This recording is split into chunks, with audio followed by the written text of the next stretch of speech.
Hey there, gardening peeps. Oscar Carmona, owner of Healing Ground Certified Biodynamic Nursery located in beautiful Santa Barbara, California. Here today to talk to you about how to transplant beets into a garden.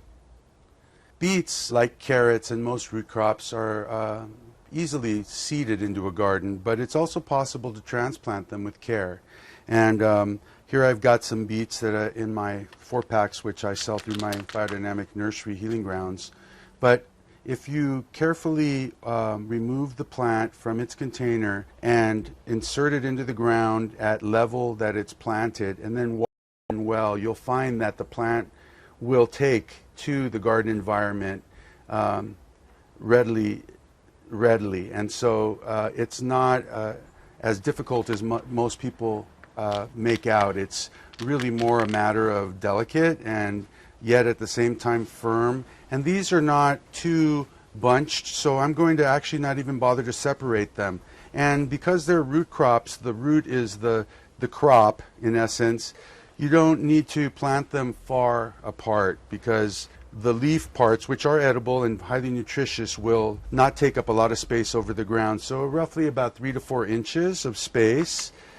And then I'm taking my my thumb and my forefinger, and I'm going to the base of the plant and giving it a little bit of a nudge there into the ground, so to make sure that that interface between the material, that growing material in the container, and the soil itself have a nice marriage, and that there's no air pockets.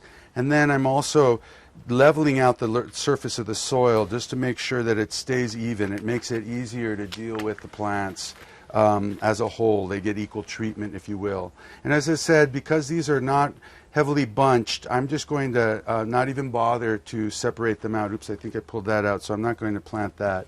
But these remaining beets will be planted right here, giving about, as I said, 3 to 4 inches of space. And then I'm taking my forefinger and my thumb and I'm nudging those in lovingly and nurturingly so that they're actually fairly upright. The last bit of information is that we want to make sure that we're watering this sufficiently, especially at the moment of transplant, because that's going to help the plant really mesh with the soil and overcome the shock of being transplanted.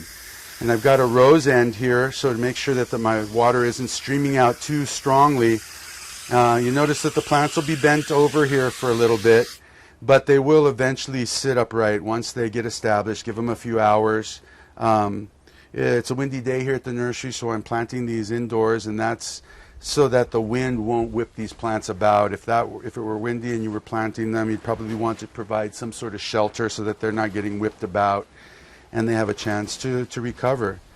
And I think that these are going to do well. At about maybe a week, I'm going to take some organic mulch, and I'm going to mulch around here just to allow the soil to not lose moisture so quickly, and to give the beds a really wonderful protective layer that's going to benefit the plants growing in it. I'm Oscar Carmona, owner of Healing Ground Certified Biodynamic Nursery located in beautiful Santa Barbara, California. Remember to feed the soil and let the plants feed you.